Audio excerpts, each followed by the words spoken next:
the Pro Wrestling Show this week. Man, oh man, the road to WrestleMania kicks into high gear as on Raw. We're just going and going. It's just the WrestleMania fever pitch is coming ahead.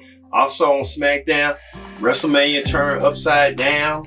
And on the hot topics, a rock and roll legend will be slated to perform at WrestleMania, carrying somebody. As our new Pro Wrestling Show starts right now.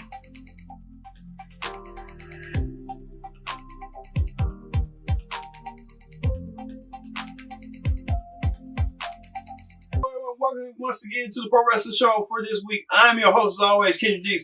Glad you're here. Join in the conversation using the hashtag PSW, stands for Pro Wrestling Show, here on the Pro Wrestling Show on Connect TV. Let's get started with the Raw Ring Report. All right. On Monday Night Raw had a bunch of twists and turns, and WWE announced that for the first time ever that the women's triple threat match will close WrestleMania, meaning that Becky Lynch, Charlotte, and Ronda Rousey competing for the Raw Women's Championship will close the show. First time ever where women will close WrestleMania in the history in this 35-year edition of WrestleMania.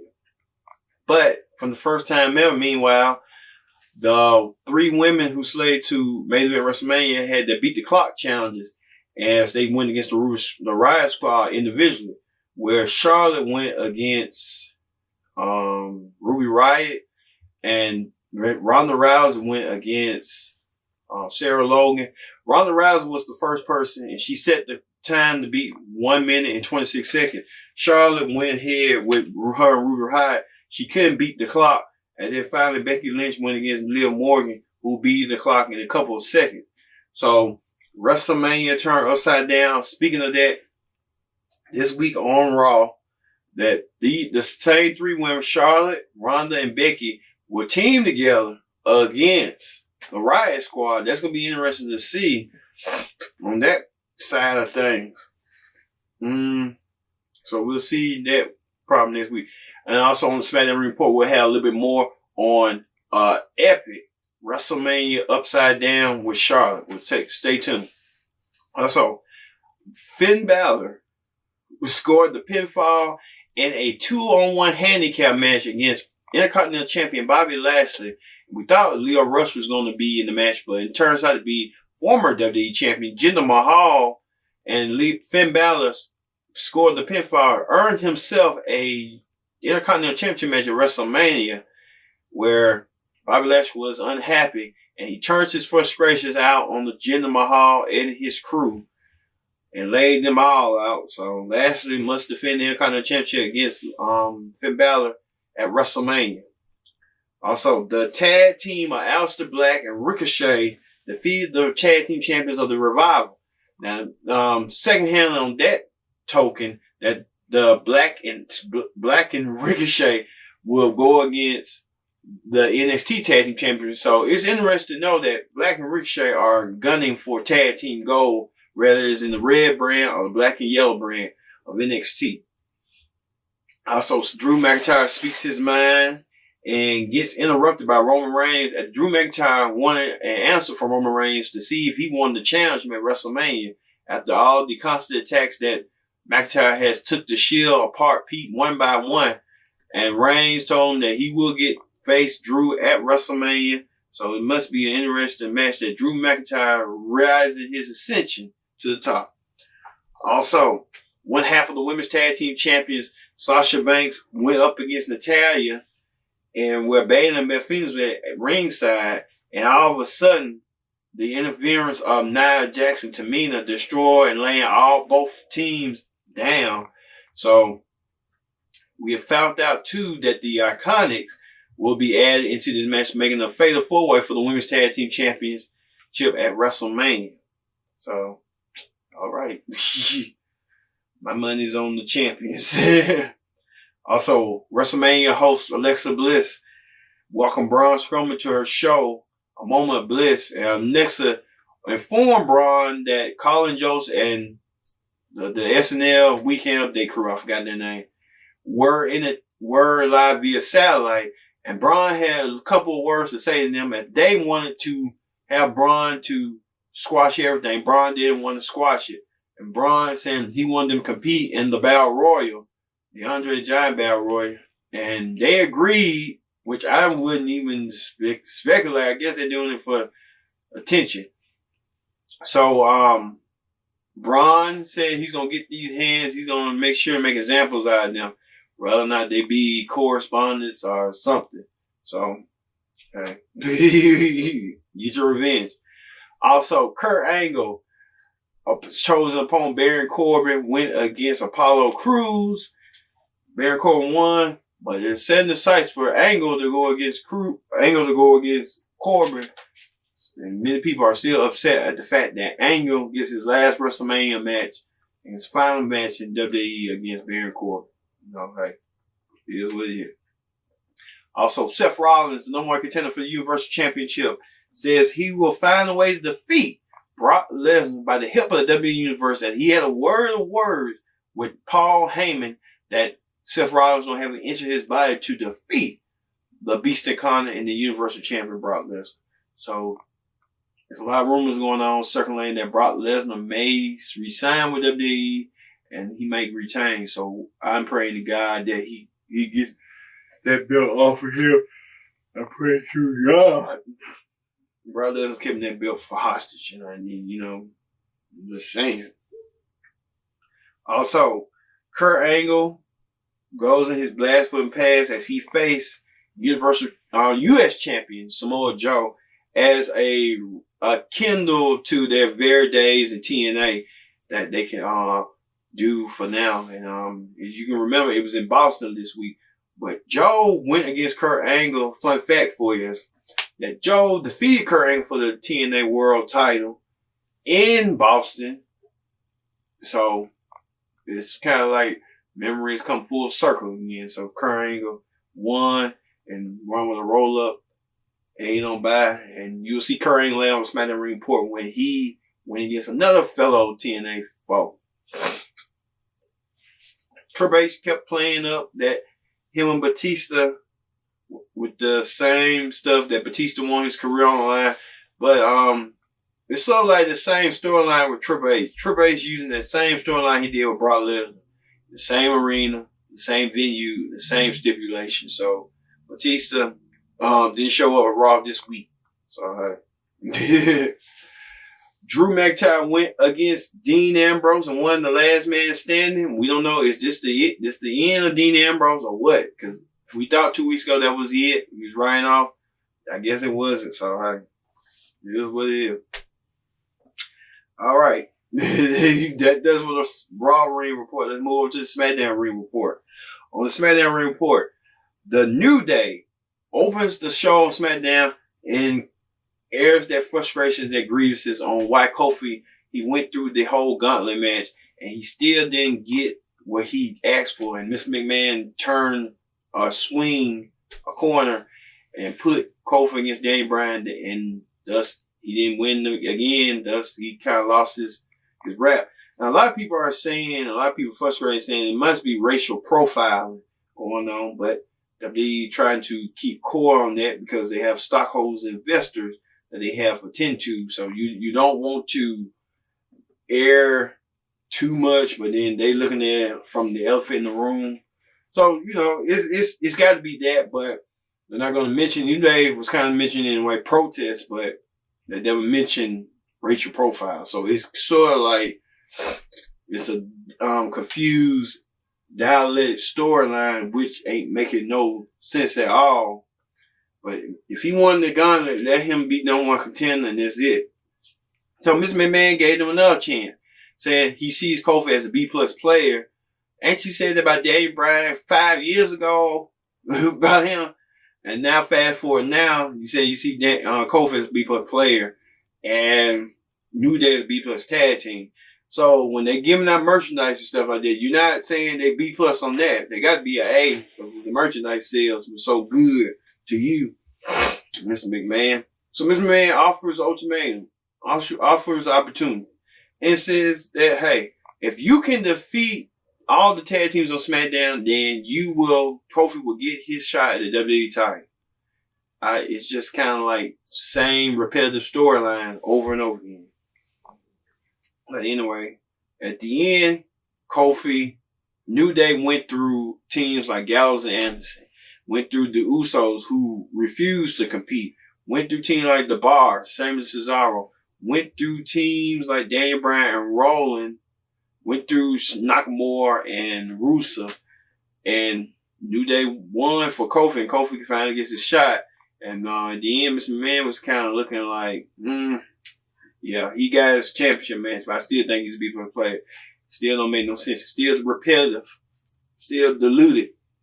Don't feel no emotion, nothing like that. Speaking of McMahon, Shane McMahon continues his feud with The Miz, and The Miz demanding answer, wants Shane, calls out Shane, wants him out there. Shane comes out there, but he comes out there with a sea of security and a sea of superstars such as Shelton Benjamin and Empico, Miz and Sandy. Miz comes out there and attacks the security guards one by one. He attacks Sandy, he attacks everybody. He wants a piece of Shane, but he's been denied. So it's sort of like that's kind of played out. It's been like, in the beginning it was good, but now it's kind of like run its course. I'd rather see Miz be the one, be the heel, Shane be the baby face, but hey, they just want to do that for a change. Speaking of change, on SmackDown, Asuka defending her SmackDown Women's title in an impromptu match against Charlotte Flair. Asuka and Charlotte had a good, decent match from the night. It was a rematch from last year's WrestleMania. And Charlotte won again. Thus, leaving Asuka with no title to defend at WrestleMania. And now Charlotte enters WrestleMania as a SmackDown Women's Champion. And so what does this mean for the Triple Threat match going forward? Will this be a undisputed Women's Championship match? Or would this be a unification of the women's title? Or would it be winner take all? It's sort of like people saying they can do pinfall, one pin. It ain't gonna make no difference. It's a triple threat match. Something got to give. Those two women's titles now are up there now. So it's gonna be a undisputed championship match, guaranteed. With Raw Women's Champion Ronda Rousey, SmackDown Women's Champion Charlotte Flair, and Royal Rumble winner Becky Lynch. So it's a lot at stake. So we'll see how this all transpires. All right. When we return, we're going to have more of the Pro Wrestling Show with hot topics. Stay tuned. Don't go anywhere.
Welcome back to the Pro Wrestling Show. Once again, I'm your host, Kendrick Dix here. Glad you're here. Man, oh man, joining the conversation using hashtag PSW here on Connect. Let's get hot topics. Hot topics this week. we found out that Joan Jett is scheduled to perform at WrestleMania. The legendary rock singer will be performing Ronda Rousey's song at WrestleMania, carrying her to her entrance. So Joan Jett, it's going to be amazing seeing Joan Jett perform. Also, speaking of musical acts, WWE announced that Londa Adams, gospel singer, Grammy Award winner, will perform America the Beautiful. She will perform just how like Aretha Franklin, Fantasia, Michelle Williams, and others have performed in the past. So this is a great accomplishment for Londa Adams. All right. So this is another topic. JR leaves WWE after 26 years.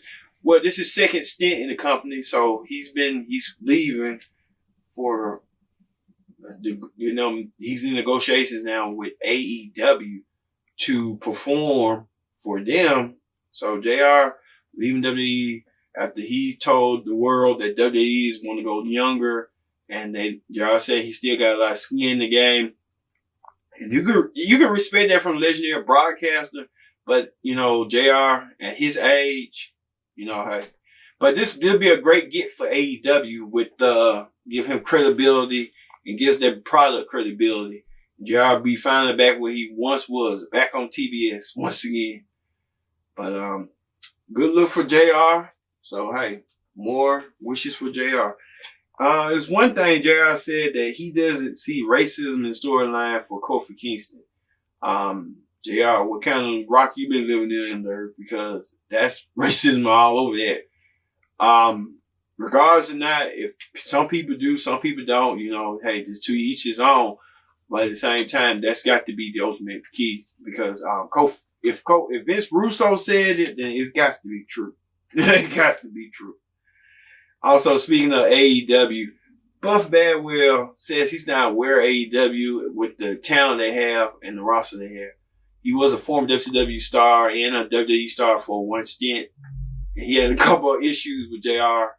But Buff Bagwell, the proof is in the pudding. And when you watch like Being the Elite and a lot of other stuff that they're doing with merchandise sales and Being the Elite series, they are carrying a lot of merchandise, a lot of money. So you got to be familiar with the Young Bucks. You see the Young Bucks trying to get legends like Goldberg and Ernest the Cat Miller and other folks. So, but Bagwell better be hoping he can come back to any wrestling promotion like AEW to get that little one more time run in.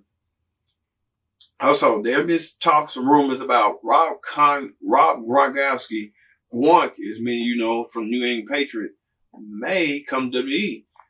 This is a rumor now, but hey, Gronk leaving the New England Patriots and could be coming to WWE soon for like appearance, either at WrestleMania or SummerSlam. Also, King Kuro, he finally he is in talks to come to WWE. So after he got released his Lucha Underground deal, you can see King Kuro going back to where all begins again. Not by all begins again, but going back to live out his dream. Also, is Eli Drake contract is about to expire? Is he WWE bound? Are he NXT bound? I would say Eli Drake probably want to go to somewhere else. I think his talents will be showcased more at AEW than WWE, because look at what they're doing with all the TNA people. Like, the only people that's flourishing is AJ and Joe. Everybody else, like Bobby Roode, was flourishing for a minute. EC3, a former champion, was flourishing. They're not flourishing, but if you want to go, live out your dreams. Go do what you got to do. Do it, but beware the WWE curse.